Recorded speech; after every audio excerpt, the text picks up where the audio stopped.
Bom dia a todos. Daremos nesse momento, então, início à apresentação e discussão sobre a LOA, Lei Orçamentária Anual para o ano 2021. Agradecemos desde já a presença de todos nessa sala virtual. Primeiramente, gostaríamos de repassar, então, de que forma será prosseguida essa apresentação.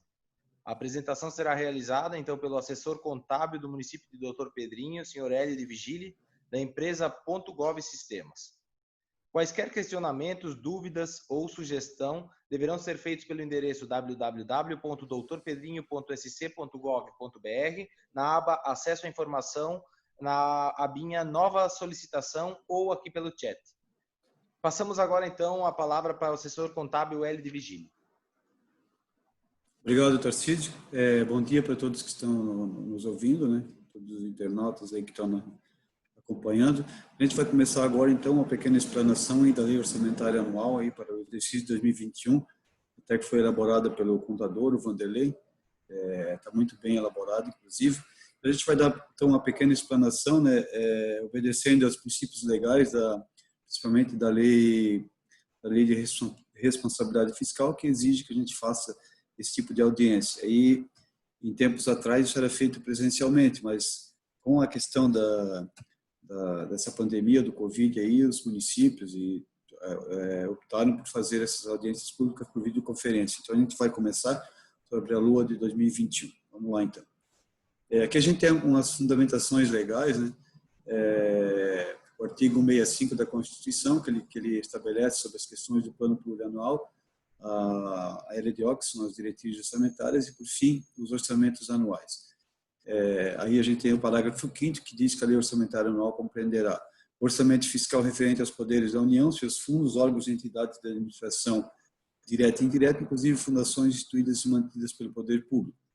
O inciso 2, o orçamento de investimento das empresas em que a União, direto ou indiretamente, detenha a maioria do capital social com direito a voto.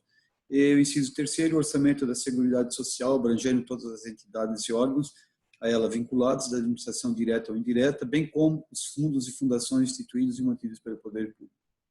Dando sequência, a fundamentação legal, que eu até falei no início ali da Lei 101, né, no artigo 48, parágrafo único, que diz: a transparência ser assegurada também mediante. Aí o inciso 1, incentiva a participação popular e realização de audiências públicas durante os processos de elaboração e discussão dos planos, leis, diretrizes orçamentárias e orçamentos. Aqui a gente tem uma definição: a lei orçamentária anual estima receitas e fixa despesas para o exercício financeiro. É um documento expresso por conjunto de ações identificadas por recursos orçamentários necessários à realização de metas definidas pela LDO e que foram extraídas do PPA. O orçamento abrangerá as metas, receitas e despesas de modo a evidenciar e realizar políticas e programas do governo municipal para o período de um ano, sempre o exercício subsequente ao que ela é aprovada. Os instrumentos desse planejamento, né, eles são subdivididos, né? O PPA, que é feito no primeiro ano de mandato do executivo e vale para 4 anos seguintes. Aí a todo ano a gente faz a LDO, ela antecede a LOA, na verdade, dando as diretrizes de como isso vai executar. E daí o orçamento, propriamente dito, né, é quando vai se executar aquilo que se buscou lá dentro do PPA, nos programas, e deu as diretrizes dentro da LDO. Instrumentos de planejamento, mais uma vez, aqui, né, o PPA, que são, basicamente, né, tá aqui os objetivos, indicadores, despesas de capital e custeio e despesas continuadas. A LDO, como a gente falou, né, são as diretrizes, e depois a LOA, que, então, tem a parte toda de execução. Essa é uma integração, então, né, o PPA, ele foi feito pela Lei 883 de 2017, lá valendo para o exercício de 2018 a 2021. A LDO, a Lei número 944 de 2020, e agora a gente vai apresentar, então, a LOA, né, que posteriormente será enviada ao Legislativo para que se faça a análise e aprovação do projeto. Etapas de elaboração da ONIDES, primeiramente, são a estimativa da receita, né, formulação da proposta parcial de orçamento de cada unidade gestora, né, as ações que se pretende executar, a computabilização das propostas setoriais com as prioridades estabelecidas, né, tanto lá no PPA como dentro das diretrizes da LDO, e a consolidação e montagem, então, de toda essa proposta. Receitas, né? A gente tem uma definição de receita, né? A receita orçamentária, que seria a soma de todas as receitas arrecadadas, desde a receita corrente como a receita de capital. A receita corrente, na verdade, a receita corrente é tudo que se arrecada deduzindo a receita de capital. E, por fim, a gente tem a receita corrente líquida, né, que foi instituída com a vigência da LRF, que você pega a receita, toda aquela receita orçamentária, deduz delas a receita de capital e também as deduções da receita, né? Inicialmente, sempre são as deduções para a formação do Fundeb, mas também pode ocorrer durante o exercício algumas questões de evoluções que também formam essas deduções, e essa sobra, então, a gente chama de receita corrente líquida. Aqui a gente tem o quadro do comparativo da receita, né? Então, aqui a gente tem como chegar na estimativa, né? Então, é mais um quadro comparativo. Então, aqui se traz a receita arrecadada de 2017, 2018, 2019, a previsão de 2020 e, por fim, a previsão para 2021. A gente vê aqui que as receitas correntes previstas para 2021, elas somam R$ 19.484.611,56. Elas tem uma subdivisão, né, dessa receita corrente, que é a tributária, R$ 1.192.820, as contribuições, R$ 250.000, a receita patrimonial, 62.900, as receitas de serviços, 172.500. A gente tem as transferências correntes, que são a grande soma de toda a receita, né, que equivale aqui uma previsão de R$ 17.748.371,56. Outras receitas correntes, durante o exercício, às vezes você não tem um encaixe dentro dessas contas que a gente passou até agora, é lançado em essas outras receitas correntes, equivalendo a R$ 58.020. A dedução da receita corrente, nesse caso, são deduções para formação do Fundeb, um valor de R$ 2.766.000. Restando, então, uma receita corrente líquida de R$ 16.718.611,56. Vocês, aqui, se for fazer a comparação com a prevista em 2020, a gente vê que existe uma diminuição, mas esse é um ano atípico devido à pandemia. Os municípios eles estão tendo um recuo na arrecadação, principalmente devido a três grandes receitas, que é o FPM, o ICMS e o Fundeb. Então, está assim bem difícil de você fazer uma previsão para o próximo exercício, porque a gente tem que ter prudência para daqui a pouco não estar fazendo uma estimativa acima daquilo que se vai arrecadar, criando uma expectativa de gastos que não vai existir. Então a gente tem que ter uma prudência.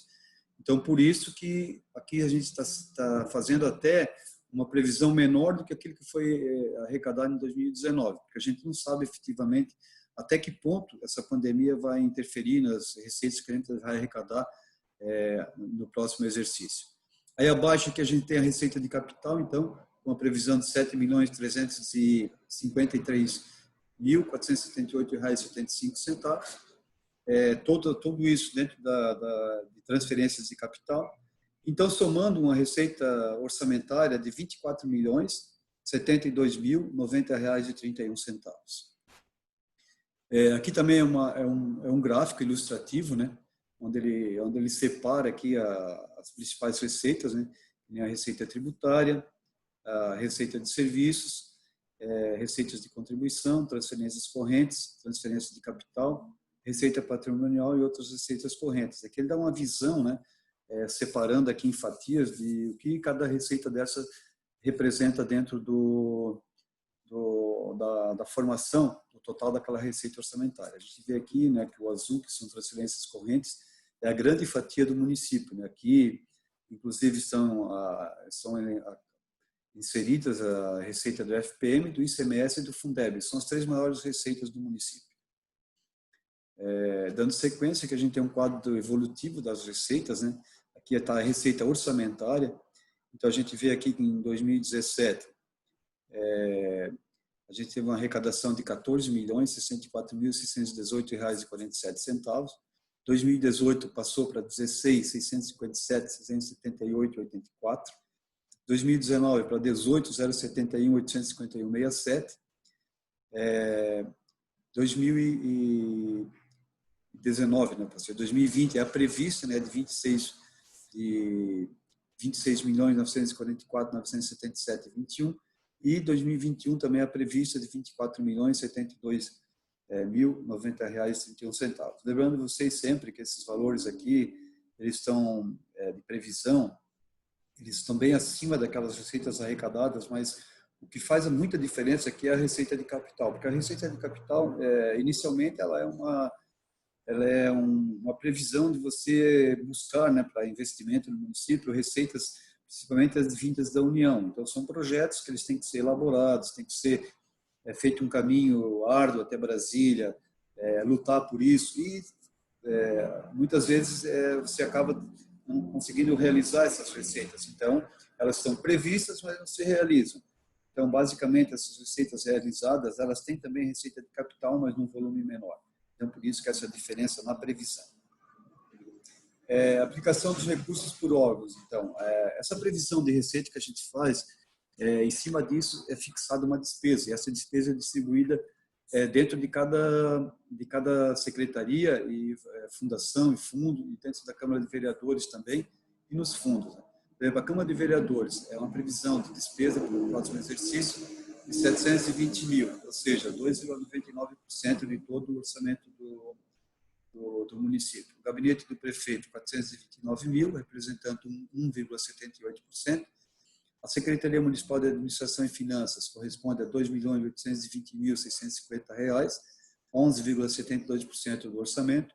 Secretaria Municipal de Obras, Estado de Serviços Urbanos, R$ 4.496.312,41, 18,68%. Lembrando que aqui as principais ações de investimento, naquelas receitas de capital, uma grande parte está aqui dentro dessa Secretaria Municipal de Obras. Então, por isso até que ela tem um volume, um percentual bem representativo aqui dentro de todo o orçamento. A Secretaria Municipal de Educação e Promoção Social, uma despesa prevista que é fixada de R$ 7.144.682,75, 29,68% do orçamento. Secretaria Municipal de Saúde e Assistência Social, ela subdivide-se em Fundo Municipal da Saúde e Assistência Social. A somatória disso dá R$ 4.465.768,28, representando 18,55% do orçamento, com dentro do Fundo da Saúde R$ 4.097.582,56, e no Fundo Municipal da Assistência Social R$ 368.185,72. A Secretaria Municipal da Agricultura, Meio Ambiente e Turismo, um orçamento fixado de R$ 2.974.978,52, representando 12,28% do orçamento.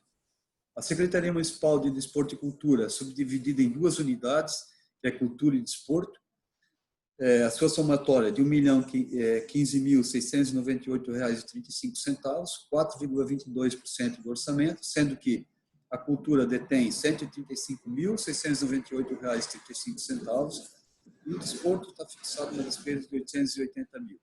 Por fim, a gente tem a reserva de contingência, que também é uma exigência legal, onde você coloca um valor que pode dar um possível suporte para intempéries, né, imprevistos que possam acontecer no exercício financeiro em que vai ser executado o orçamento, tendo aqui, então, um valor fixado de R$ 25 mil, representando 0,10% do todo o orçamento.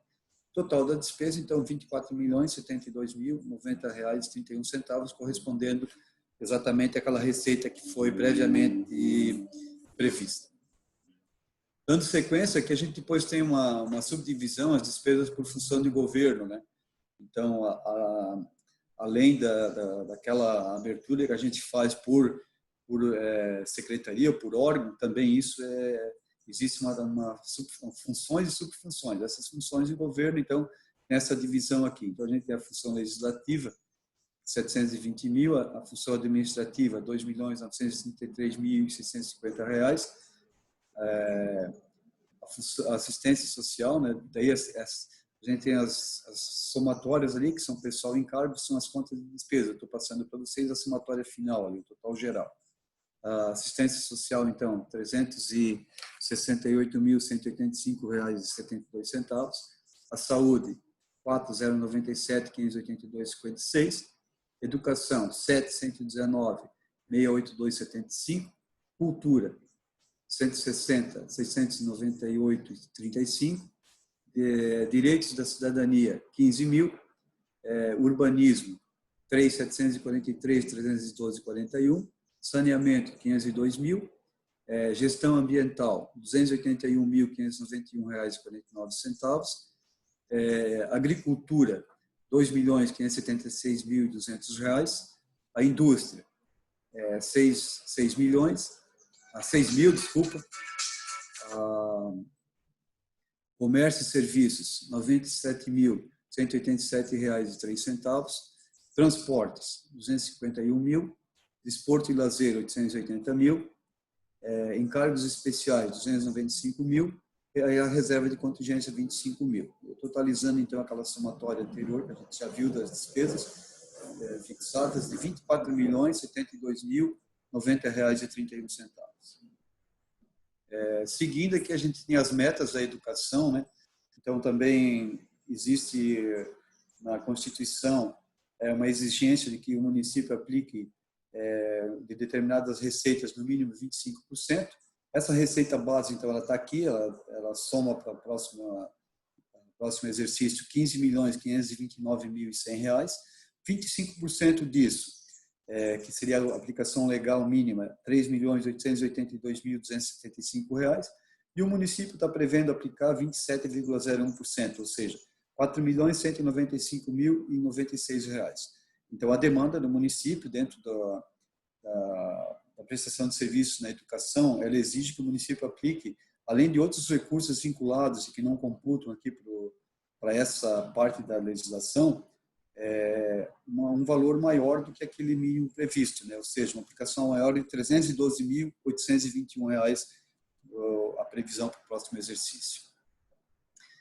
A saúde também, como a educação, né? Isso veio posteriormente à educação, mas também limitou-se no mínimo 15% dessas receitas também previstas na Constituição, que têm que ser aplicadas em atenção básica. Essa receita base é R$ 14.869.100. Os 15% representariam R$ 2.230.365. O município também, a demanda ela é maior do que a demanda de serviços, ela exige um aporte maior que o município tem que colocar para dar conta dessa contrapartida, né? Então, a meta do executivo é a aplicação de R$ 2.987.079, correspondendo a 20,09 dessa receita base, uma aplicação maior de R$ 756.714, 5,09% a mais do que o mínimo exigido. Também temos aqui as despesas de pessoal, né, consolidado, né, também é uma questão de limites, né, onde o executivo é 54% e o legislativo 6%. Então, a somatória do legislativo e do executivo não pode ultrapassar os 60%, né? E é visto isso, né, junto ao Tribunal de Contas, principalmente, eles fazem análise separada, mas também tem a consolidação. Então, a gente vê aqui que tem uma despesa bruta prevista de R$ 9.046.613,07, contra uma receita corrente líquida prevista de R$ 16.718.611,56. Isso representaria, então, no todo, 54,11%. Estaríamos abaixo do limite máximo, que seria 60%. Então, isso aqui também tem que ser demonstrado, e a gente vê aqui que tanto o executivo quanto o legislativo estariam abaixo do exigido pela Constituição. Isso que a gente tinha para apresentar, né? É basicamente uma demonstração mais simples do que vai acontecer no orçamento do ano que vem. E para mais algumas dúvidas, como já o Tarcísio falou no início da nossa apresentação, existe um canal de contato aí no município e vocês podem fazer esse contato com o município, a gente tem para esclarecer. Eu agradeço, então, a todos que tiraram tempo para assistir essa apresentação e passo agora para o Tarcísio fazer o encerramento. Obrigado. Obrigado, Hélio, desde já pela apresentação. E, então, como foi colocado no início, qualquer dúvida ou questionamento, você pode fazer pelo endereço www.doutorpedrinho.sc.gov.br na aba Acesso à Informação, onde tem lá no cantinho nova solicitação, ou aqui pelo chat, quem estivesse participando online, né? Como não tivemos perguntas, então agora só podem ser direcionadas lá no site do município. Então, deixo aqui o agradecimento a todos que estiveram presentes na reunião e dou por encerrada a apresentação, então, da Lei Orçamentária Anual 2021. Obrigado a todos. Obrigado, um abraço.